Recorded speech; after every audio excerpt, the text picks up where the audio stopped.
Oke, sudah kelihatan ya Pak Rudi dan yang lainnya? Sudah Pak, sudah kelihatan. Oke, hari ini pada tanggal 16, kalau nggak salah 16 Juli 2023, kita akan membahas apa itu saham pra-IPO.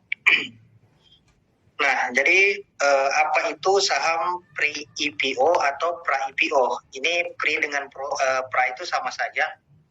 Jadi dia adalah bahasa Latin yang berarti sebelum. Jadi pra-IPO adalah sebelum IPO. IPO itu kepanjangannya adalah Initial Public Offering atau penawaran saham ke publik. Nah, ini hal yang sering dilakukan perusahaan startup yang ingin besar ke taraf internasional. Nah, jadi saham pra-IPO sendiri itu adalah saham yang ditawarkan kepada investor sebelum perusahaan terdaftar secara publik melalui IPO. Nah, investor yang membeli saham pra-IPO itu memiliki kesempatan untuk mendapatkan keuntungan saat perusahaan IPO. Ini karena selisih harga dari saham pra-IPO ke IPO itu kadang sangat besar. Nah, kalau di Japri Pay sendiri itu memang kita bagikan itu 30% dari saham perusahaan itu dalam bentuk reward dari penjualan produk-produk yang ada di dalam. Jadi memang kita tidak jual langsung sahamnya.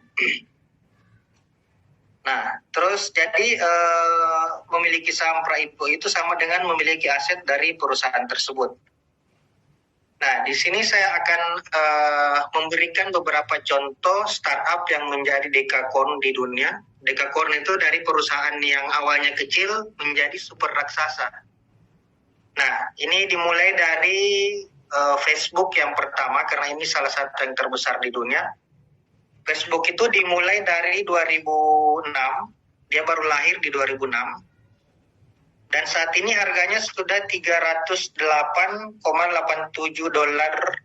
per lembar saham. Nah, di sini bisa kita lihat bahwa harga per lembar saham Facebook itu kurang lebih 4,6 juta rupiah per lembar saham. Total estimasi seluruh nilai sahamnya kurang lebih dia 11.873 triliun. Ini kalau kita bagi ke 1 triliun lembar, kira-kira per lembar itu nilainya 11.800 rupiah. Nah, ini Facebook. Oke, yang selanjutnya WhatsApp. Ini WhatsApp ini sudah dibeli Facebook. WhatsApp itu lahir di 2010. Mungkin saat WhatsApp ini baru lahir, termasuk aplikasi yang disepelekan sama BlackBerry. Jadi di 2010 itu WhatsApp penggunanya mungkin masih sangat sedikit, lebih banyak pengguna BlackBerry pada saat itu. Nah, tapi ternyata dalam waktu kurang lebih dari 4 tahun, WhatsApp ini berhasil menggeser BlackBerry. Akhirnya BlackBerry yang terlupakan karena menyepelekan WhatsApp pada saat itu. Nah, di 2014, karena melihat potensi WhatsApp sendiri, si Mark ini pemilik Facebook membeli WhatsApp tersebut. Ini mengakuisisi sebagian besar sahamnya dengan nilai 223 triliun. Jadi dalam 4 tahun ini WhatsApp dari nol itu, dia bisa tembus 223 triliun nilainya. Itu pada saat itu. Kalau saat ini mungkin sudah ribuan triliun juga dia. Nah, dan pada saat itu pengguna WhatsApp itu dari 450 juta orang itu, estimasinya itu 60% itu dari Indonesia. Karena di Indonesia kadang orang punya 2-3 handphone itu diinstal WhatsApp semua. Jadi lebih banyak pengguna dari Indonesia pada saat itu. Oke, selanjutnya, nah ini juga yang melesat sangat besar ini dalam kurun waktu kurang lebih 4 tahun. Ini TikTok 2018, dia lahir 2018 kira-kira. Dalam waktu 4 tahun ini hampir menggeser Facebook. Bahkan menjadi perang dagang di antara mereka. Di mana para pengguna Facebook itu banyak lari ke TikTok. Akhirnya saham TikTok ini bisa tembus sampai 4.500 triliun. Ini 4.500 triliun nilainya kurang lebih hanya 4 tahun saja ini. Jadi menjadi besar dalam kurun waktu kurang dari 10 tahun itu hal yang sangat mungkin bagi setiap startup. Tergantung marketing plan yang menjanjikan buat penggunanya. Nah, dari TikTok sendiri kita bisa lihat di 2018 itu merupakan aplikasi yang disepelekan. Kenapa? Karena di situ orang hanya goyang-goyang, nari-nari, tiba-tiba nilainya 4.500 triliun saat ini. Nah, oke, selanjutnya ini adalah aplikasi lokal Gojek Tokopedia. Mereka merger kurang lebih tahun lalu. Nah, awal pertama mereka IPO itu di harga Rp380. Jadi nilai sahamnya 380 triliun. Nah, saat ini dia turun karena penurunan nilai saham di Tokopedia. Nah, ini berhubungan juga dengan TikTok tadi. Dengan beralihnya TikTok ke e-commerce, pengguna Tokopedia itu berkurang. Ini yang mempengaruhi harga sahamnya si Gojek Tokopedia turun menjadi 113.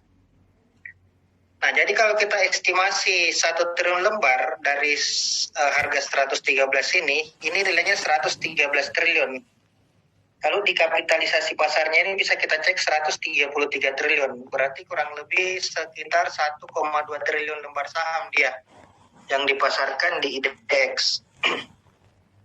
Nah, selanjutnya, setelah dia IPO, Gojek Tokopedia itu bagi sahamnya kira-kira 310 miliar. Nah, bukan 310 miliar lembar ya, tapi 310 miliar rupiah.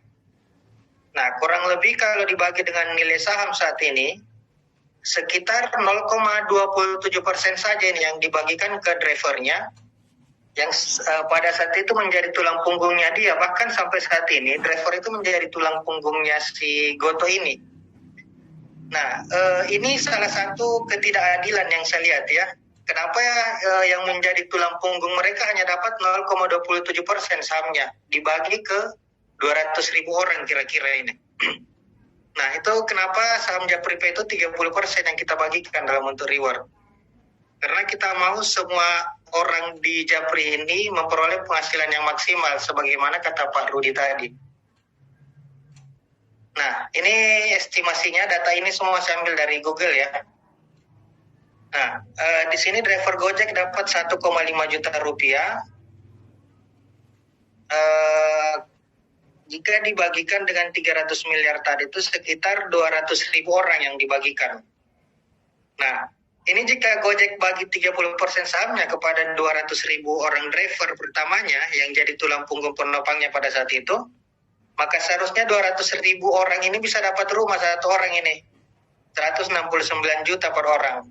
Ini kalau adil menurut saya, cuma karena tidak adil tadi, makanya saya buat aplikasi sendiri dan nanti dibagi adil.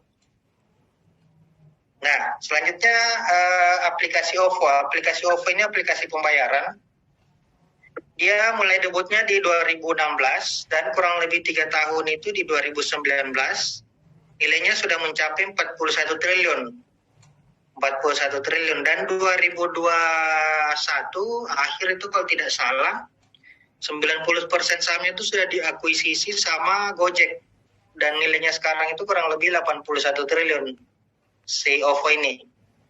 Jadi kita mencontohkan OVO dengan Tokopedia tadi karena aplikasi kita itu mirip-mirip, aplikasi pembayaran online dan aplikasi e-commerce. Nah, selanjutnya yang keenam adalah Japripe. Ini kita lahir di 2022. Kita memperkenalkan Japripe itu kurang lebih di bulan 7 juga, bulan 7 2002. Kalau penggagasannya dari 2019, itu kita mulai dari sebuah komunitas dan akhirnya lahirlah startup ini. Nah, Japripe itu apa sih? Japripe aplikasi yang sama dengan OVO, sama dengan Lazada, Shopee, Tokopedia, Akulaku, dan lain-lain. Yaitu pembayaran online yang berbasis e-commerce yang akan menjalankan kemitraan dengan para pengguna. Sebentar ya Pak, saya lupa rekam layarnya. Saya rekam dulu.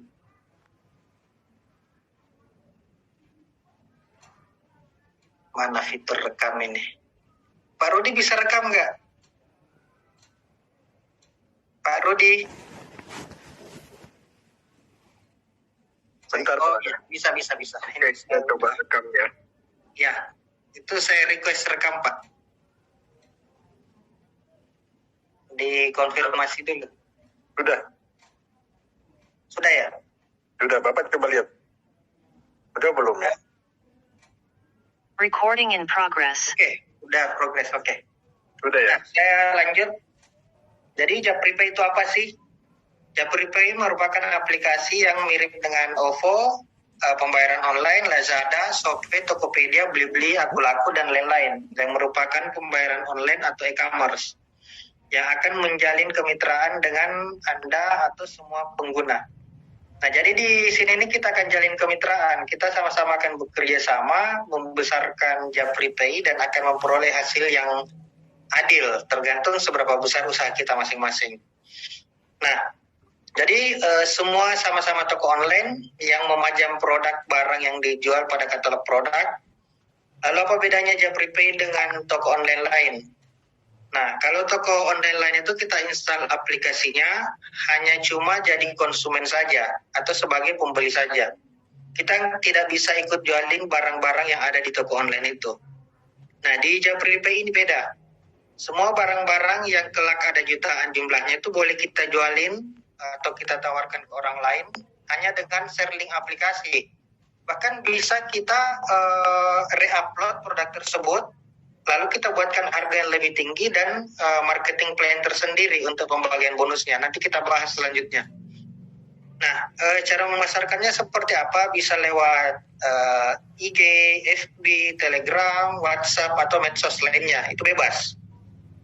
Nah, contohnya kalau mereka beli misalnya harga produk 500.000, mereka transfernya pembayarannya Japripay 500.000, dan 100.000 buat yang 400.000 buat Japripay, yang sisanya 100.000-nya itu masuk ke rekening para mitra dibagikan sampai 15 level. Dan ini pembagiannya variatif, tiap-tiap produk itu beda. Share bonusnya itu ada yang 10%, bahkan ada yang sampai 60% dari harga produk. Nah, yang pembagian bonusnya itu 50-60% itu rata-rata itu produk digital yang berupa edukasi atau produk-produk online seperti website. Oke, selanjutnya. Nah, ini model Japripay. Ini gambar produknya ya, produk umum dan produk pembayaran online-nya. Nah, Japripay sendiri itu akan membagikan 300 miliar lembar saham pra-IPO-nya dalam bentuk reward untuk yang bergabung dan melakukan transaksi rutin bulanan, serta pembelian produk-produk kebutuhan. Jadi produk-produk yang dibutuhkan aja yang dibeli. Ini adalah hal-hal rutin yang sering kita lakukan. Nah, apa saja yang akan diperoleh dari dari produk-produk yang rutin kita beli itu tiap bulan? Nah, saat ini Japripay membagikan kurang lebih 300 miliar saham pra-IPO-nya kepada seluruh pengguna dalam bentuk reward dan dari kegiatan berikut ini. Nah, yang pertama itu, ini mungkin sudah umum diketahui bahwa kita itu, perusahaan itu membagikan bonus 20.000 lembar saham per mitra yang join, per rekrut atau referral yang join. Jadi memang kita buatnya itu sistem afiliasi, jadi member get member dia. Nah, kenapa kita gunakan sistem marketing dengan member get member? Karena ini adalah sistem marketing yang paling murah dibanding langsung antara perusahaan dengan customer. Nah, terus yang kedua, setiap transaksi itu memperoleh 3.000 lembar saham pra-IPO. Contohnya seperti beli pulsa, bayar listrik, bayar wifi, bayar BPJS, PAM, dan lain-lain. Jadi ini adalah memang kegiatan rutin bulanan kita. Kegiatan rutin yang memang tiap bulan itu kita lakukan, tidak pernah kita lakukan. 95% penduduk Indonesia itu lakukan ini tiap bulan. Jadi market kita besar, mencapai 200 juta pengguna. Nah, terus yang kedua, bonus top up. 20.000 lembar saham jika top up atau isi saldo di aplikasi Japripay. Nah, jadi dari top up sendiri itu yang ada biaya 3.000 plus kode unik, itu kita bagikan lagi ke upline-nya dan kita kasih lagi bonus 20.000 lembar saham. Nah, tinggal dikalikan nanti 20.000 lembar saham ini berapa nilainya sesuai dengan harga IPO kita nanti. Nah, terus yang keempat, bonus pembelian produk mulai dari 3.000 sampai 220 juta lembar saham dari pembelian produk-produk tertentu di e-commerce Japripay yang sifatnya terbatas. Nah, jadi saham ini sifatnya terbatas ini. Poin 1 sampai 4 ini terbatas, tidak unlimited. Karena kita bukan money game yang memberikan saham yang unlimited. Jadi kita itu terbatas. Saham yang dibagikan ini sampai 300 miliar saja. Apabila 300 miliar itu habis, kita akan berubah menjadi reward dalam bentuk fisik, bukan lagi dalam bentuk saham. Nah, jadi 4 hal ini adalah hal yang rutin dan sering kita lakukan, yang akan menjadi aset kita masing-masing di aplikasi Japripay. Nah, mungkin kalau kita konversi ke kegiatan driver Gojek tadi, bonus transaksi 3.000 ini per dia dapat 1 orderan, mungkin seperti itu. Jadi perbedaannya kita tiap transaksi yang kita bagi. Oke, selanjutnya, nah ini teknik menuju 39 juta mitra pengguna itu dalam 4 bulan. Sebenarnya mencapai jutaan pengguna itu sangat mudah kalau kita serius atau paham caranya. Kita cukup duplikasi saja itu 5 orang per 15 hari. Kita bisa lihat di bisnis-bisnis yang lain, untuk orang join sebuah produk, ada yang bayar 150.000, ada yang harus bayar produk, ada yang harus beli produk seharga jutaan. Nah, itu yang saya lihat selama ini di produk-produk networking ya. Jadi ini hal-hal yang sangat rutin lah. Nah, di kita ini sangat mudah. Kalau mau cepat kaya menurut Pak Rudi, kita cepat duplikasi ke sebanyak-banyaknya pengguna. 39 juta pengguna ini seperti OVO tadi, nilai saham itu sudah bisa capai harga Rp40. Jadi bonus top up tadi yang Rp20 itu sudah bisa Rp20.000, itu sudah bisa bernilai kurang lebih 800.000. Bayangkan itu Bapak top up 3.000 rupiah biayanya, saat IPO dengan 39 juta pengguna ini, itu harganya jadi 800.000. Jadi 3.000 itu jadi 800.000. Nah, tercapailah cita-cita Pak Rudi tadi yang kita bisa kaya semua di sini. Nah, terus bagaimana caranya duplikasi 5? Ini sangat mudah. Kita semua itu pasti punya teman 5 orang. Cukup itu saja. Cukup 5 orang, tidak perlu cari 100 orang, 1.000 orang di bawah kita itu tidak perlu. Kita hanya perlu cari 5 orang yang akan paham sistem, yang akan satu visi dan satu misi dengan kita untuk melakukan hal yang sama. Jadi mereka cukup melakukan duplikasi 5 aja, tidak perlu melakukan hal lain. Dalam 2 minggu itu tidak mungkin atau tidak sulit kita mengedukasi 5 orang. Pahami sistemnya, yang pertama itu cukup lakukan top up 10.000 bebas, beli pulsa 3.000 atau 5.000 itu bebas, yang penting sudah paham. Lalu edukasi ke 5 orang tersebut, follow up tiap hari, 1 hari, 2 hari, 3 hari. Saya rasa 2 minggu itu hal yang sangat mudah untuk melakukan duplikasi 5 orang. Dan tidak perlu cari banyak, karena waktunya itu akan terbuang. Cukup 5 orang saja. Nah, dengan duplikasi 5 orang aja ini tiap bulan, kalau kita sukses menduplikasi, hasilnya dalam bulan keempat itu kita bisa mencapai 39 juta mitra baru. Dan ini tidak minta duit mereka untuk beli produk yang harganya ratusan ribu, beli produk yang harganya jutaan, ini tidak perlu. Paling top up 10.000, beli pulsa 5.000 itu sudah cukup. Yang penting mereka paham. Nah, pendapatan mereka yang paling besar itu di saat e-commerce kita jalan. Yang pertama itu dari kenaikan harga sahamnya dan pendapatan dari transaksi e-commerce tersebut. Nah, sampai di sini pasti paham kalau duplikasi 5 ya.